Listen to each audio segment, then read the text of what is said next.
La zététique peut se définir comme l'art du doute. Bien entendu, il ne s'agit pas de douter de tout en permanence, mais bien de douter avec méthode. La zététique s'apparente à ce que les anglophones appellent le scepticisme. Pour le dire clairement, la zététique est une démarche qui consiste à refuser les arguments d'autorité et à écarter les hypothèses qui font appel à plus d'inconnus qu'elles n'en résolvent.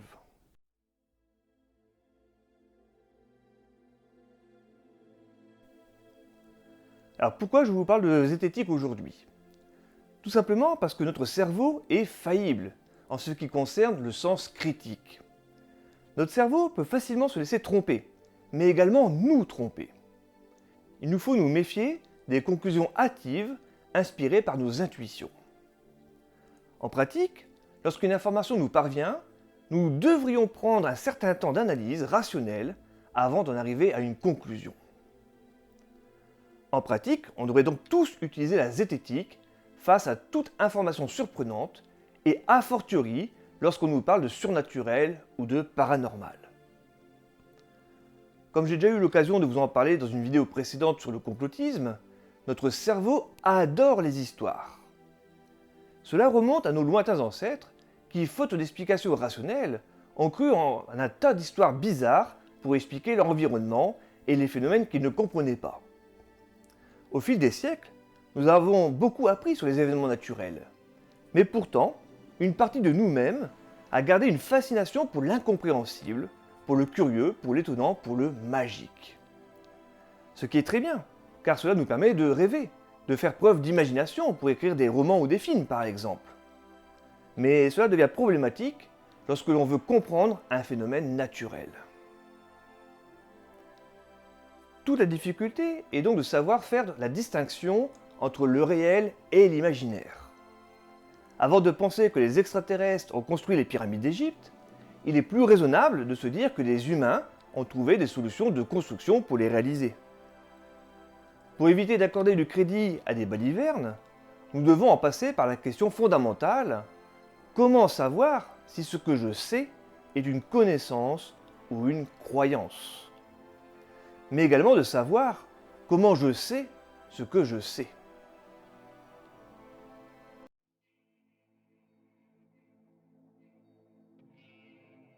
Alors régulièrement sur cette chaîne, on me dit dans les commentaires: mais laissez les gens croire ce qu'ils veulent. Oui, mais le problème, c'est que tout le monde ne peut pas avoir raison en même temps. Et que les résultats scientifiques s'imposent même à ceux qui veulent les nier. La loi de la gravité, par exemple, mise en équation par Newton, est universelle. Vous ne pouvez donc pas vous réveiller un matin en vous disant « Personnellement, je ne suis pas d'accord avec Newton ». Si vous pensez cela, vous avez alors la possibilité de tester votre idée en vous jetant par la fenêtre et en espérant que vous allez voler. C'est là tout l'intérêt de la science. Les résultats scientifiques restent vrais, même pour ceux qui n'y croient pas. Même si vous contestez la science et ses résultats, vous n'avez pas le choix d'admettre que la science est un élément central de notre civilisation moderne. Toutes les technologies que nous utilisons au quotidien sont une mise en application de nos connaissances scientifiques. Nous avons des satellites en orbite autour de la Terre, nous construisons des ponts, des sous-marins, nous mettons au point des vaccins pour enrayer certaines maladies, et en ce moment même, vous utilisez un réseau informatique, Internet, pour regarder cette vidéo. Vous comme moi avons constamment sous les yeux les preuves de la fiabilité de la méthode scientifique. Alors bien entendu, face à ces succès, la science peut susciter également le rejet, notamment pour tous ceux que les connaissances scientifiques incommodent. Car les connaissances scientifiques remettent en question certaines de nos intuitions, repoussent chaque jour un peu plus les religions dans leur retranchement, et démontrent que certains groupes industriels détruisent notre alimentation, notre santé, mais également notre environnement.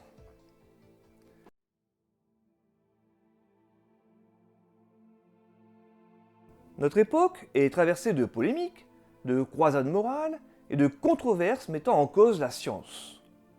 Certains me diront que la science a créé la pollution ou la bombe nucléaire.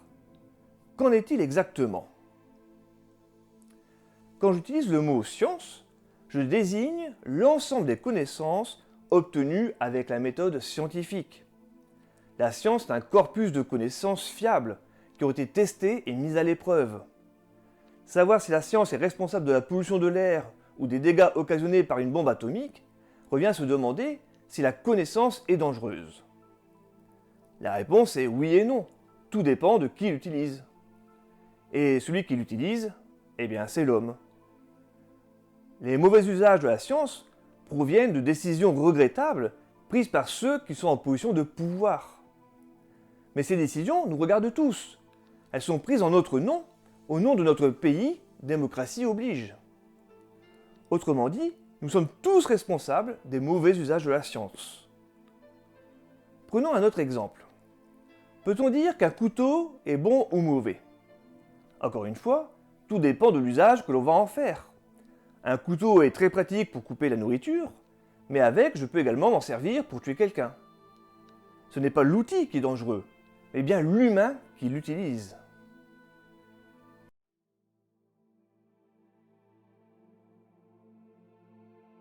Certains me disent que la science n'est pas fiable, car elle change d'avis tout le temps. On ne cesse de remettre en cause l'âge de l'univers, par exemple. Un jour, on nous dit de coucher les bébés sur le dos, puis un autre de les mettre sur le ventre. Alors, effectivement, on peut avoir l'impression que la science change d'avis tout le temps.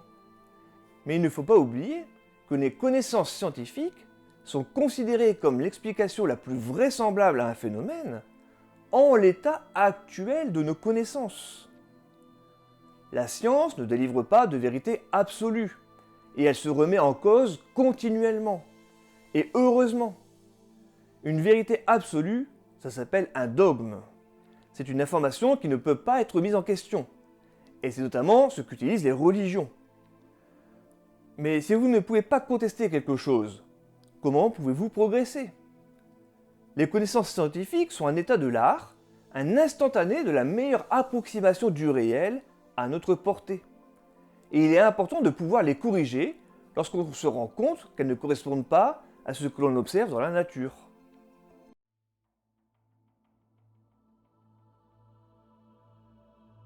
Les tenants et sympathisants d'hypothèses surnaturelles ou paranormales accusent souvent les scientifiques et les personnes sceptiques de rabat-joie, de briseurs de rêves et de faire preuve de fermeture d'esprit. Le traitement médiatique de l'information scientifique renforce cette idée. De nombreux reportages sur les phénomènes paranormaux sont montés de la même façon. Après avoir laissé la parole à des personnages ordinaires, qui seraient témoins d'un phénomène extraordinaire, les scientifiques sont présentés comme ceux qui ne croient pas. Sous-entendu, ils font preuve d'un scepticisme obtus. Ce qui laisse à penser que la science n'investigue jamais sur ce qu'elle ne comprend pas. Alors bien entendu, ces reportages ne précisent jamais que les scientifiques ont des raisons de ne pas croire. Et que les résultats scientifiques démontrent que certaines croyances sont complètement fausses. Rien n'est plus mensonger que ce genre de reportage. Pour le dire clairement, ces reportages ne servent strictement à rien, sinon à flatter les préjugés du public. En effet, être scientifique, faire preuve de scepticisme, signifie justement faire preuve d'ouverture d'esprit. C'est-à-dire d'accueillir avec prudence, mais bienveillance, les preuves où qu'elles conduisent. Cela suppose de reconnaître la diversité des opinions et d'admettre quand nos certitudes sont contredites par les faits. Quand les preuves manquent à l'appui d'un énoncé, l'ouverture d'esprit conseille de ne pas croire, sans pour autant tout rejeter en bloc. Au contraire, ceux qui prétendent que les scientifiques et les personnes sceptiques sont des rabat-joie ou des briseurs de rêves, ils font preuve de fermeture d'esprit. La fermeture d'esprit pousse à affirmer que sa vision des choses est la seule valable, que les conclusions personnelles que l'on propose doivent être admises par tous en dépit des preuves qui les contredisent. La fermeture d'esprit, c'est refuser de s'instruire sur le consensus scientifique d'un domaine s'il déroge à nos convictions. C'est aussi prétendre que la liberté de pensée et d'expression confère une égale valeur au discours des uns et des autres, ce qui est absolument faux. Contrairement à ce qu'on a pu entendre pendant la crise du Covid en 2020, la démocratie ne signifie pas que mon ignorance vaut autant que vos connaissances. Rappelons que la science n'est pas une croyance justement. toute personne qui met en scène l'affrontement d'une croyance contre une croyance scientifique a pour objectif de tromper le public. Cependant, il ne faut pas non plus se faire une image d'Épinal du scientifique. Ce n'est pas parce qu'on porte une blouse blanche qu'on est infaillible. C'est pas parce que vous avez le titre de professeur de quelque chose que vous êtes d'une honnêteté absolue. Les hommes et les femmes qui font de la science ou qui parlent en son nom ne sont pas différents des autres humains. Ils peuvent se tromper, certains subissent des pressions, rencontrent des conflits d'intérêts et peuvent même être malhonnêtes. Ils sont humains comme tout le monde, avec leurs avantages et leurs défauts. On constate souvent que les critiques formulées contre la science ne sont pas dirigées généralement contre la méthode scientifique, mais plutôt contre la communauté des savants, contre les décisions politiques qui utilisent les découvertes, ou contre le faible pouvoir explicatif de la science au regard des attentes du public. C'est là justement que la zététique entre en scène.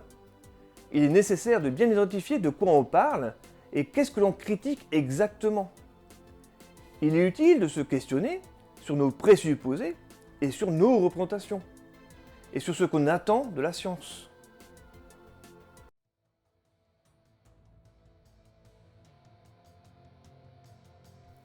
Historiquement, la zététique s'est intéressée aux sujets laissés en marge par la science. Les superstitions, le surnaturel, le paranormal, les phénomènes étranges. Non pas que ces sujets n'intéressent pas les scientifiques, au contraire, mais parce que les programmes de recherche scientifique demandent des financements. Les chercheurs se concentrent donc sur les questions susceptibles d'intéresser les instances qui délivrent les financements. Tous les laboratoires du monde sont en compétition. Ils doivent faire valoir leurs spécificités et trouver des mots-clés qui sont un peu à la mode pour obtenir des financements. Au tournant des années 2000, le mot-clé c'était la génomique. Si vous disiez que vous faisiez de la recherche en génomique, vous étiez sûr d'obtenir des financements. En 2010, le mot-clé c'était nanotechnologie.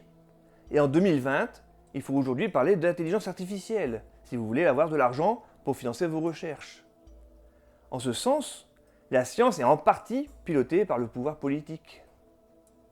Cette compétition de financement oriente donc la science dans une certaine direction. Et pendant ce temps-là, il y a tout un ensemble de domaines inconnus qui restent en jachère. Moins à la mode, ou moins rentables à court terme, les territoires scientifiques sont complètement désertés. Certains chercheurs ont défini ce qu'on appelle aujourd'hui la science non faite. Il s'agit de domaines scientifiques non étudiés, car il n'y a aucun impératif commercial à le faire. Ce sont de vastes territoires de l'ignorance qu'on n'explore pas parce que financièrement ça ne rapporte rien, mais aussi parfois parce qu'on préfère ne pas savoir. Et parfois parce que cela risque de remettre en cause un business bien établi.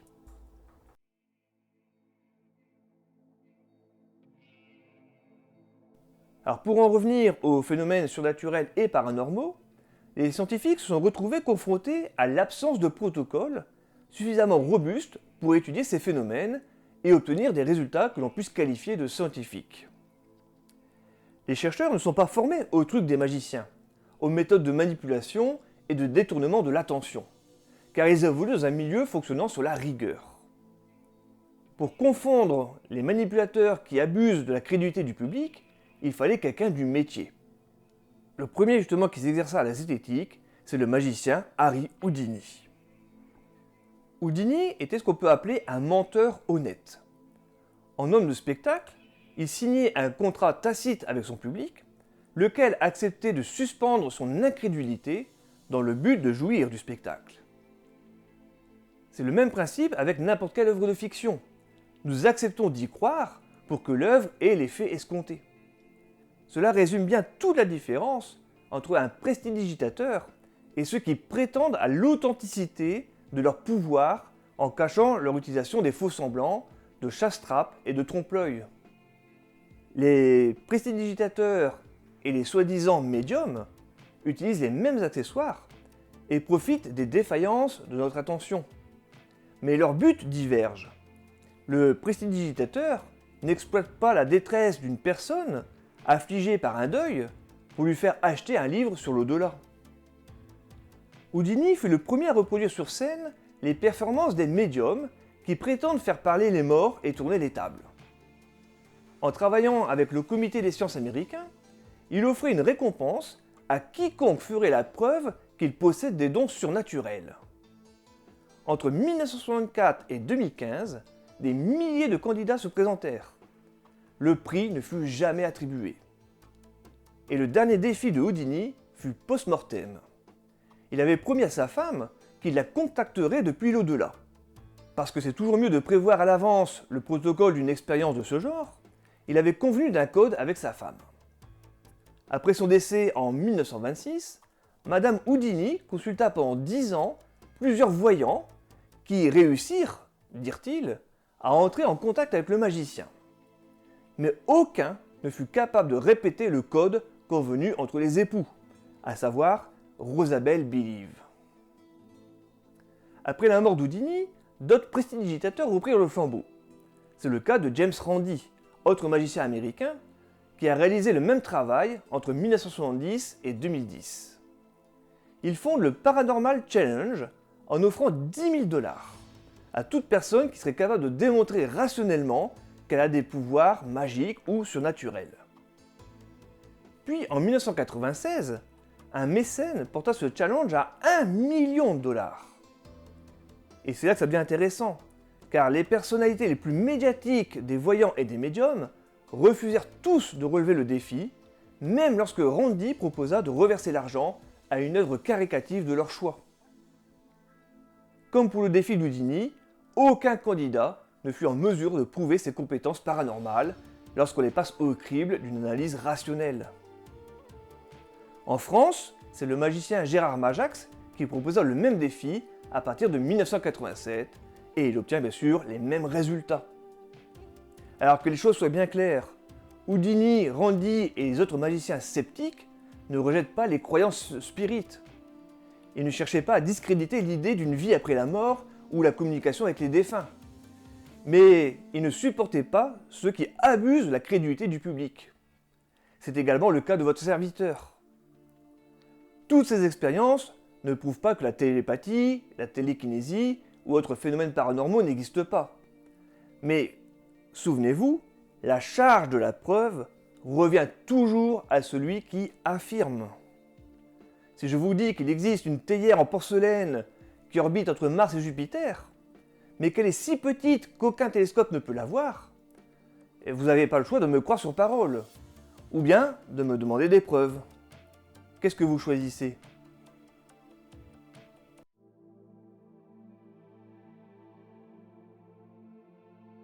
Alors vous l'aurez compris, la zététique vous permet de douter avec méthode. Lorsque vous croyez en quelque chose, il est bon de se poser la question « Pourquoi je considère cette information comme vraie ? Comment je sais ce que je sais ? Comment cette information a été obtenue et qu'est-ce qui lui permet d'être considérée comme fiable ?» Voilà, vous en savez maintenant un petit peu plus sur la façon dont il faut raisonner, il faut rester bien sûr rationnel, il faut douter avec méthodologie. Si vous avez des questions, n'hésitez pas à me les poser dans les commentaires, j'y répondrai avec grand plaisir. Et je vous donne rendez-vous la semaine prochaine, même endroit, même heure, pour une nouvelle vidéo de science et d'astronomie. Salut!